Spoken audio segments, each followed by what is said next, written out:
Welcome back to Deck Tech for Decks. I'm your host Caleb. Today we are building Szarel. This is going to be a Jund Landfall deck with some Power Matter Sump theme. I also did find a decent amount of cards that are unique to this commander that absolutely break him, so stay tuned. Before we get into it, click on all of those links in the description down below. You guys get a free $15 whenever you click on that whatnot link, 10% off whenever you click on that Tolarian Library proxy link and use code DT for D. Additionally, if you guys would like, comment, and subscribe, I really appreciate it. It helps the channel a ton.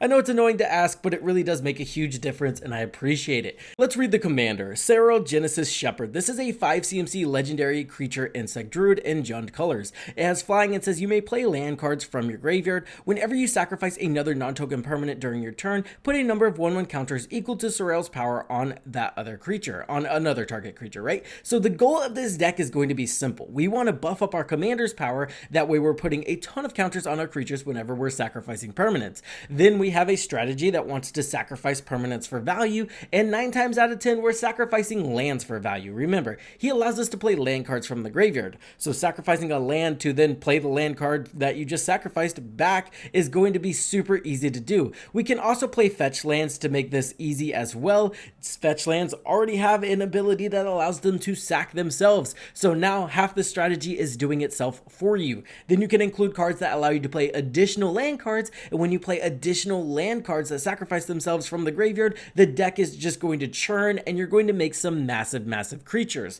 The other part of this deck is we want creatures that want to be massive and want to have 1/1 counters put on them, and then additionally we do have a little bit of a Power Matter sub theme just because we do make some really big creatures in this deck. So let's get right into it. The first thing we want to do is make our commander a little bit bigger. Roaring Earth is super solid here. It's a 2 CMC enchantment that says whenever a land enters the battlefield under your control, you get to put a 1/1 counter on target creature, and then the rest of this is just flavor text. But honestly, play a land, put a counter on our commander, that gets absurd very quickly. Our commander is only 2 power, but 1 fetch land makes him 4 power, and now we're putting 4 power on a creature every time we sacrifice any non-token permanent. That gets absurd very fast. Scyther Cat Cub is a lot more busted. This is a 2 CMC creature cat that says trample, landfall. Whenever a land you control enters the battlefield, you could put a 1/1 counter on target creature you control. If this is the second time this ability has resolved this turn, double the number of 1/1 counters on this creature. 1 fetch land not only puts a 1/1 counter on our creature, but it also doubles the number of 1/1 counters on him now. This card can lead us to winning the game very quickly, depending on our board state and if we have some cards that we're going to talk about a little bit later on the battlefield or not. Bristly Bill Spine Sower. This is a 2 CMC legendary creature plant druid that says whenever a land you control enters the battle, or it has landfall, whenever a land enters the battlefield under your control, you get to put a 1/1 counter on a target creature. I think you're seeing a theme here. And then additionally, we can pay 5 mana to double the number of 1/1 counters on each creature we control. There is an infinite combo with this guy that we're going to talk about later, but when we talk about this card, you can just see if you like that card or Bristly Bill more and then get rid of one or the other if you don't like 2-card infinite combos. Might Form Harmonizer. This is a 4 CMC creature insect druid that says whenever a land you control enters, double the power of target creature you control until end of turn. It also has warp, so we can play it a little bit early for 3 mana. It's just going to get put back into exile and then we can cast it again later, which is going to be pretty useful because 9 times out of 10 we're only going to need this card for 1 turn to absolutely explode our board state and win the game. Ouroboroi. This is a 4 CMC creature plant worm that says at the beginning of combat on your turn, put X 1/1 counters on each creature you control, where X is this creature's power.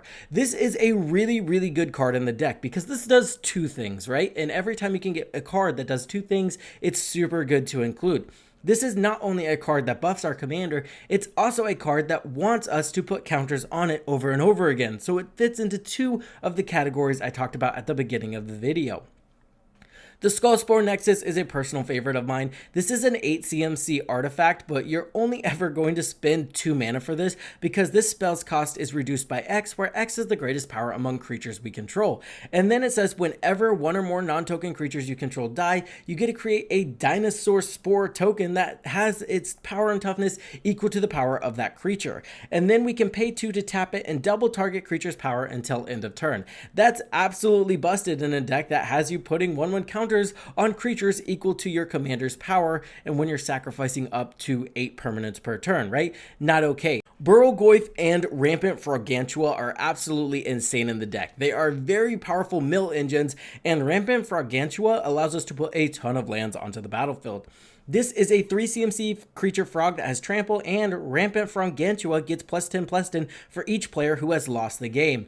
That is absolutely crazy, so we can kind of just target a player, kill that player, and then this guy's going to be massive for the rest of the game. What's really good about this is even if we sacrifice him and reanimate him, he's still going to have that 10 power buff. That means he's going to be a 13/13 that we can just abuse using our power matter strategy. Then he also has a combat damage trigger. Whenever Rampant Fraugantua deals combat damage to a player, you may mill that many cards and put any number of land cards from among them onto the battlefield tapped. Absolutely insane. It gets us a ton of lands, it gives us a ton of cards in our graveyard, and if you've ever played a Jund deck before, you know that your graveyard is essentially an extension of your hand with the right pieces on the board. Burrogoyf is going to be solid as well. It's also 3 CMC. It has Death Touch and Lifelink, so people don't want to block it. And then it says Burrogoyf's power is equal to the number of card types among cards in all graveyards, and its toughness is equal to that +1. Whenever Burrogoyf deals combat damage to a player, you may mill that many cards. If you do, you may put a creature card from among them into your hand. So this does a very similar thing. So the goal here is simple. We want to put all of the counters our commander's generating on these guys, and then we're going to deal combat damage and mill a ton, and it's effectively going to be card advantage, remember, because this deck can very easily turn your graveyard into your hand. It's not uncommon to flip 10+ cards off of these guys and then put them directly into your graveyard, and we're gonna have land for days whenever we get that Rampant Fraugantua trigger, right? Mindless Automaton is unique to the commander and very, very powerful in this deck. It's a 4 CMC artifact creature construct that says this creature enters with 2 1/1 counters on it. Then you can pay 1 and discard a card and put a 1/1 counter on this creature. Then you can remove 2 counters from this creature to draw a card. That's the ability we like here. So now if our commander, let's say, has 10 power, we'll go ahead and sacrifice 1 land. That's going to allow us to put 10 counters on Mindless Automaton, and then that's going to allow us to draw 5 cards. And we can do that equal to the number of land cards we have on the battlefield. That's where this gets absolutely insane and gets blown out of control. It can also do something very useful. We can discard cards using this guy, which sometimes you do want to discard a card to get it into the graveyard. That way we can either reanimate it, or we just want more land cards in our graveyard for our Aftermath Analyst effects. It's very good. Etched Oracle is absolutely insane and kind of does something very similar to our previous card. This is a 4 CMC artifact creature wizard with Sunburst that says this creature enters with a 1/1 counter on it for each color of mana spent to cast it, and then you can pay 1 to remove 4 counters from this creature, and target player gets to draw 3 cards. So it's pretty easy to see the plan here. Put a ton of counters on this creature, remove those counters, and then draw a ton of cards. Now we do have to spend 1 mana here, but 1 mana to draw 3 cards is absolutely an insane return on our investment, so we're going to like that. Kami of Whispered Hopes is super insane in the deck as well, because remember, it fits 2 of our categories. This is a 3 CMC creature spirit that says if 1 or more counters would be put on a permanent you control, that many +1 are put on that permanent instead. And then we can tap it to add X mana of any color to our mana pool, where X is Kami of Whispered Hope's power. So not only is this something you want to put a ton of 1/1 counters on, additionally it's going to add an additional 1/1 counter whenever we're putting counters on other things. And remember, a lot of this deck is putting 1 counter on our commander at a time, so putting 2 counters on our commander at a time essentially doubles the amount of counters we're putting on him, if that makes sense, and it can get insane very quickly while adding a ton of mana to our mana pool. It's a perfect card for this deck. Crystalline Crawler is busted. It's so busted it goes infinite with Bristly Bill. Now this is a 4 CMC artifact creature construct that enters the battlefield with a 1/1 counter on it for each color of mana spent to cast it. Then you can remove a 1/1 counter from Crystalline Crawler to add 1 mana of any color to your mana pool, and then you can put a 1/1 counter on Crystalline Crawler by tapping it. Now what allows this to go infinite is Bristly Bill says we can spend 5 mana to double the amount of counters on all of our creatures. So all we have to do is ensure that Crystalline Crawler has 6 counters on it. Then we can pay 5 mana. That's going to double the amount of counters on Crystalline Crawler. Now Crystalline Crawler has 12 counters on it. From there, we can actually remove 5 1/1 counters from Crystalline Crawler to activate Bristly Bill's ability. Now Crystalline Crawler has 7 counters remaining, right? So now whenever we double the amount of counters on all of our creatures, it's going to have 14 counters now. And I think you see where this goes. This just generates infinite mana and infinite power at the same time. Again, if you're not cool with infinite combos, choose your favorite out of the 2, cut the other one, and then you're good to go. Walking Ballista is a card that wins the game in this deck and is also just efficient removal.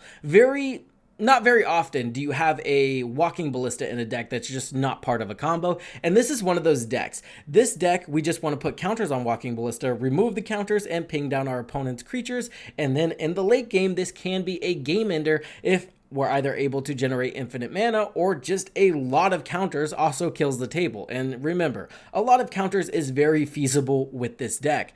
This is a creature, for those of you that don't know, that costs X and X. This creature enters the battlefield with X 1/1 counters on it. We can pay 4 to put a 1/1 counter on this creature, and then we can remove a 1/1 counter from this creature. It deals 1 damage to any target. Pretty simple, but pretty busted in the right deck, and this is the right deck. Before we talk about the land strategy, I just want to talk about some individual cards that are really broken in this deck. Evolutionary Witness is a 3 CMC creature elf shaman that has pay 2 to adapt 2. That allows us to put 2 1/1 counters on Evolutionary Witness, and then it says whenever 1 or more counters are put on Evolutionary Witness, return target permanent card from your graveyard to your hand.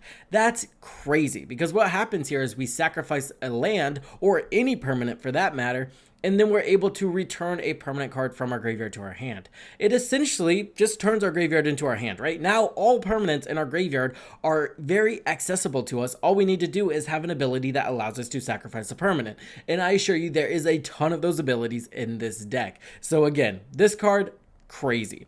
6 is also really crazy in this deck. This is a 3 CMC legendary creature tree folk with reach. Whenever 6 attacks, you get to mill 3 cards. You may put a land card from among them into your hand. As long as it's your turn, non-land permanent cards in your graveyard have retrace. This means you can cast them from your graveyard by discarding a land. And remember, our commander allows us to play land cards from the graveyard. So what we're going to do here is discard our land per turn that we were going to play anyway, cast whatever busted thing we want to cast from our graveyard, and then play that land card from the graveyard. Again, this is another card that essentially turns our entire graveyard into our hand. It also has that mill ability, so it can help us find lands to discard as well. Chainer Nightmare Adapt has been an all-star in my Jund decks, and it's perfect in this deck for the same reason 6 is really good, right? It's a 4 CMC legendary creature human minion that says discard a card. You may cast a creature spell from your graveyard this turn, activate only once each turn.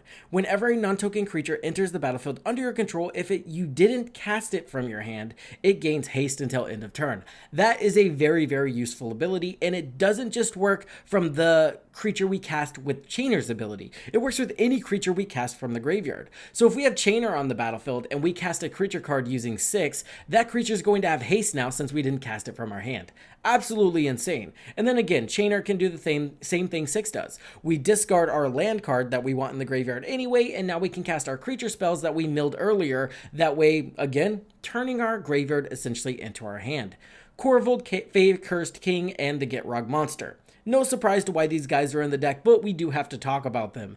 Gitrog Monster says, at the beginning of your upkeep, sacrifice the Gitrog Monster unless you sacrifice a land. You may play an additional land each of your turns, and whenever 1 or more land cards are put into your graveyard from anywhere, you get to draw a card. So now all of our fetch lands are essentially card advantage, and additionally, whenever we're sacrificing our lands, we're drawing that many cards. It's not uncommon in this deck to just sacrifice 10 lands, draw 10 cards, and reanimate all 10 of those lands. So this card's going to be absolutely insane, and Corvold's insane for the same reason.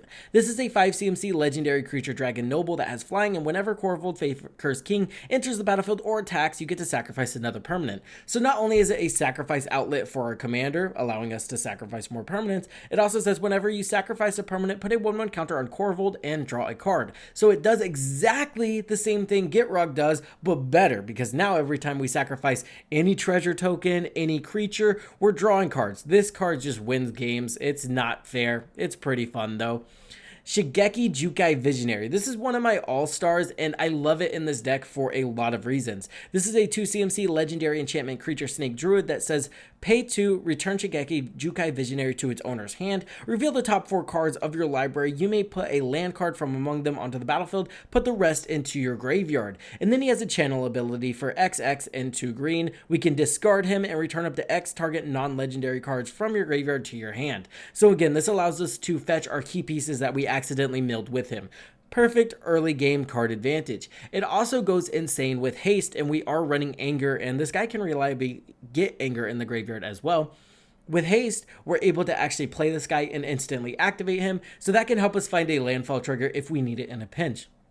And again, it's not uncommon for us to generate a ton of mana whenever a land enters the battlefield or whenever we sacrifice a land. So generating 4 mana per land trigger is not very hard to do in this deck. So you can kind of get into a rhythm where you can just mill a good portion of your library if you have the right board state set up with this guy. Let's talk about a board state that makes that possible real quick, because I say that a lot, but I want to back it up. Crystalline Crawler is a 4 CMC artifact creature construct that says we can remove a 1/1 counter to add 1 mana of any color to our mana pool, right?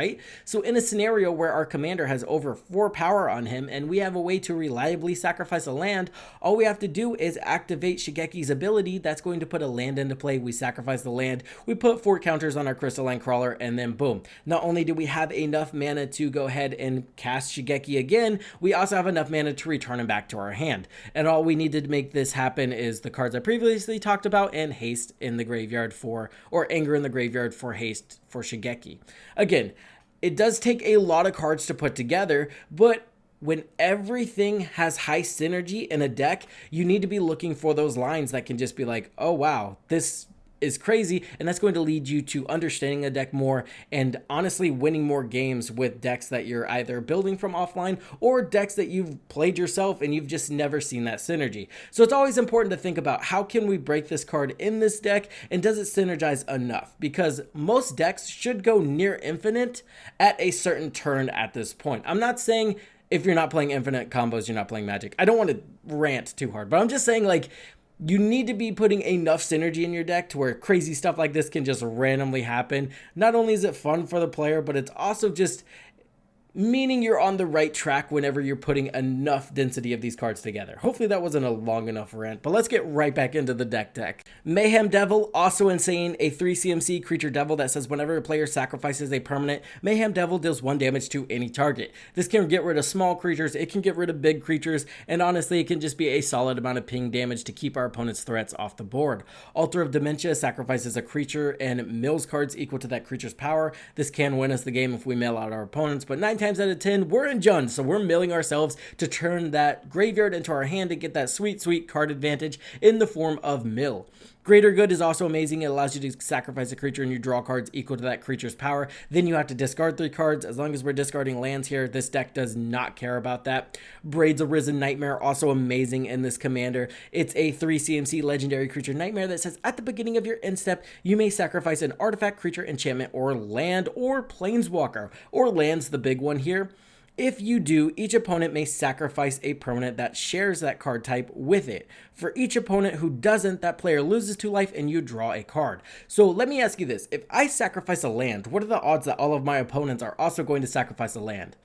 I think it's almost 0. This card very often just draws me 3 cards per turn, which is kind of an insane rate whenever you think about it. Let's move on to the lands portion of this deck. Kind of weird to say, like almost done with a landfall deck tech and we're just now talking about it. But anyway, let's get into it. The cards I want to talk about is Nissa Resurgent Animus, Lotus Cobra, and Tireless Provisioner. These cards are all very powerful. They allow you to generate a mana whenever a land enters the battlefield. Let's pair this with something that allows us to play an additional land card per turn, right? So 1 fetch land with 1 of these on the battlefield will generate 4 mana. It enters the battlefield, you sacrifice it, you find a land, put it into the battlefield, then you play it again from the graveyard using our commander, and boom. The low end of this deck is these cards generate 1 per turn. The mid end is you're generating 4 mana per fetch land if you have a way to play additional lands, and then the top end is we're sacrificing all of our lands, bringing them all back, and we're generating 6 to 10 mana off of these. So they're very powerful in this deck. Nissa also allows us to kind of find our elemental pieces, which are very important, and we're going to talk about that a little bit later.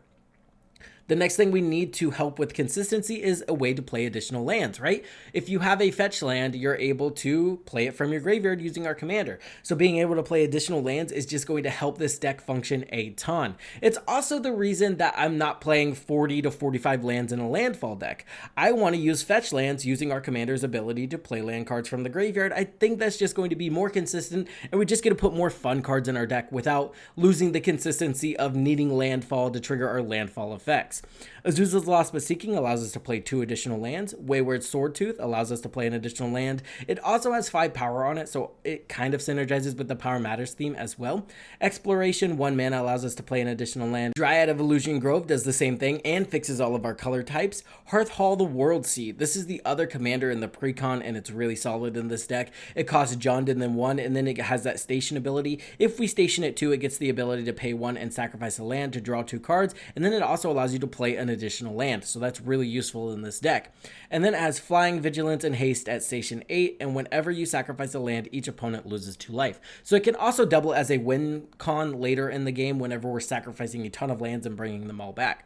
Exploration Brood Ship. Now this one does need to station up, but once you get it to station 3, it says you can play an additional land on each of your turns. And then once you get it to station 8, it says flying. Once during each of your turns, you may cast a permanent spell from your graveyard by sacrificing a land in addition to paying its other costs. So again, we're turning our land or our graveyard into our hand here while sticking with this strategy of sacrificing lands. I don't know why that was so hard to say.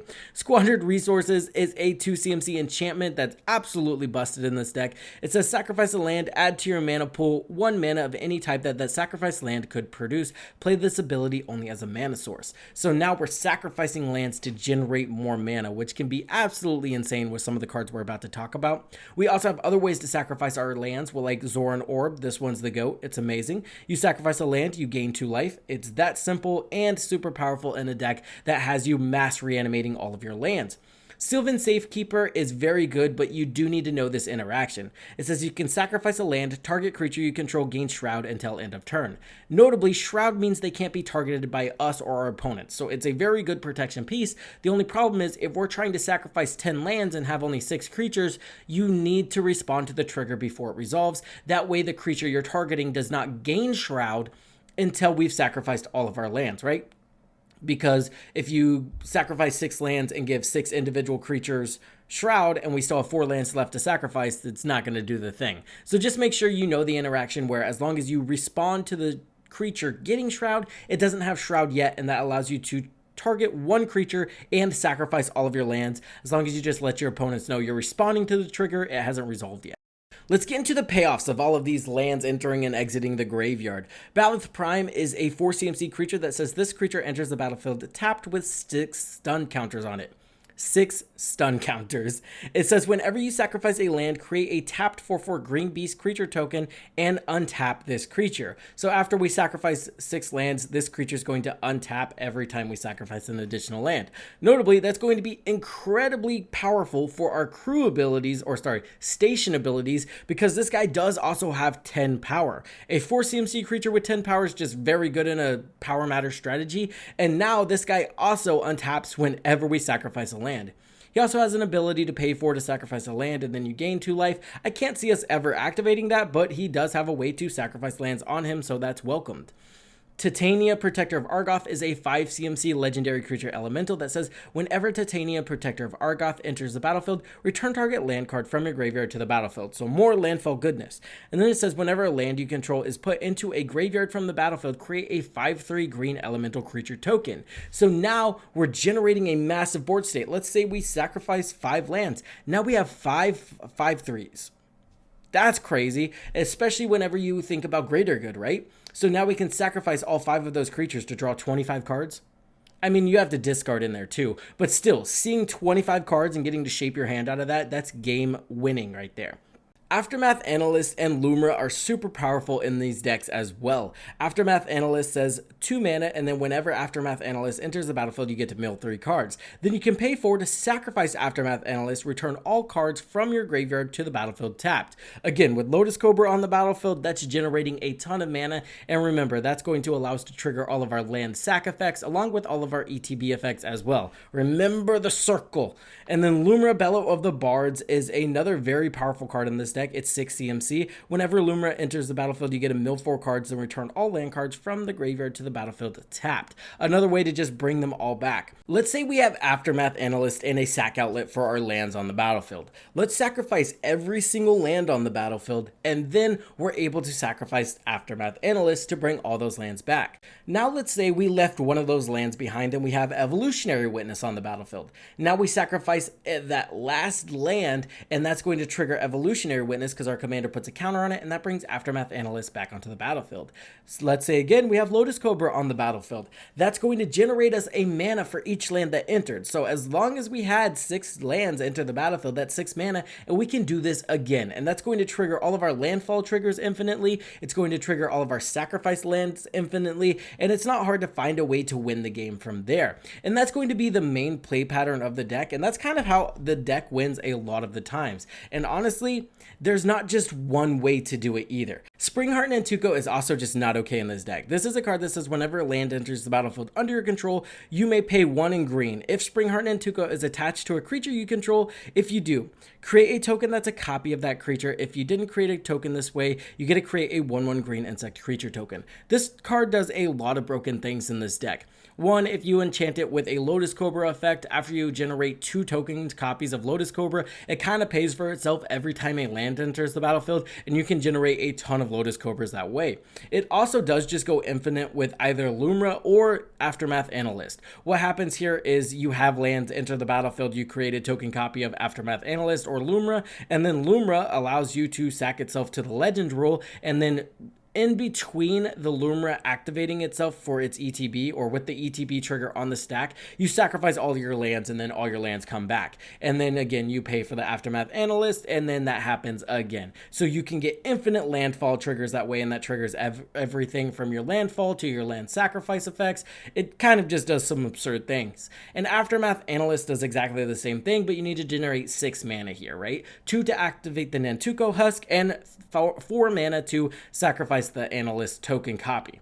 Now, if you don't want any of this infinite shenanigans happening, you have to cut Springheart Nantuko, and honestly, I think also Evolutionary Witness has to go, because Evolutionary Witness does something similar, right? Whenever we sacrifice a non-token copy, we get to go ahead and return something or a permanent card from our graveyard to our hand. So as long as we sacrifice one of those lands, we can kind of infinitely bring back Lumra, or we can infinitely bring back Aftermath Analyst, and that does just cause us to do the same thing. Once we generate enough mana, we can either cast Lumra infinitely and keep sacrificing her, or we can go ahead and sacrifice Aftermath Analyst infinitely, and that allows us to do the same thing. This does take a lot of pieces to happen, so some people are going to be okay with it, because this is probably like a 3 to 4 card infinite combo, but it is very consistent because of the amount of cards we're drawing. So just play it out. If it's too powerful, cut those 2 cards. It might reel the deck in a little bit, if that makes sense. Let's talk about our Power Matters synergies for a second. Just cards that are so useful in this strategy. It'd be kind of like crazy not to include them. Selvala, Heart of the Wilds taps for mana equal to the greatest power of creatures we control. The Gitrog Ravenous Ride allows us to saddle him up, and then we can sacrifice the creature that saddled him, and then we get to draw that many cards equal to that creature's power, and put any lands from the cards we drew this way onto the battlefield. So it also synergizes with the landfall strategy. Ruthless Technomancer enters the battlefield. We can sacrifice a creature, generate treasure tokens equal to that creature's power, and then we're able to pay 3, sacrifice X artifacts, and return a creature card from the graveyard to the battlefield with power less than the amount of, or equal to the amount of sacrificed artifacts. So we sacrifice the treasure tokens to reanimate creatures. Altar of the Wretched enters the battlefield. We sacrifice a creature, and then we draw cards equal to that creature's power, and then also mill cards equal to that creature's power as well. Be careful here, you can deck yourself. Free Lease is a land that kind of does the same thing. It's 6 mana, enters the battlefield. It allows us to draw cards equal to the creature we sacrificed and gain that much life, and then also it's just a land. And then we're on Terror of the Peaks. It says whenever another creature enters the battlefield under your control, Terror of the Peaks deals damage equal to that creature's power to any target. Remember, we're on a lot of ways to generate a ton of 5/3s or even 4/4 creatures with all of our payoffs that happen whenever we sacrifice lands or lands enter the battlefield. So just having a way to ping down creatures or even players is going to be super useful. The Eternity Elevator is a new one that I think is going to be really cool. This is a 5 CMC legendary artifact spacecraft that we can pay 3, tap it, and then we can also crew this up to 20. And then once we crew it up to 20, it adds mana equal to the amount of charge counters on it, which can also just be kind of absurd, especially with the Baloth. Remember, whenever we sack a land, we untap it. So we can sack a land, untap him, crew him, sack a land, untap him, crew him, and then this can get to where we can generate over 100 mana very simply by just sacrificing 10 lands, right? Which this deck is going to get 10 lands on the battlefield. That is going to do it for the deck tech, guys. This one's a little bit longer. Let me know if you guys are enjoying the longer ones, if you want me to shorten them down. I can definitely. You're just going to get less information if you guys favor less information, but like the gist of the deck, let me know in the comments down below. And also just let me know if you guys made it to the end of the video, because that's a feat in it of itself. With that being said, guys, hope this helped you in your deck building endeavors, and I'll see you guys in the next one. Also, don't put strip mine in this deck. It's not okay. There's people suggesting it. You're a bad person. All right? Okay.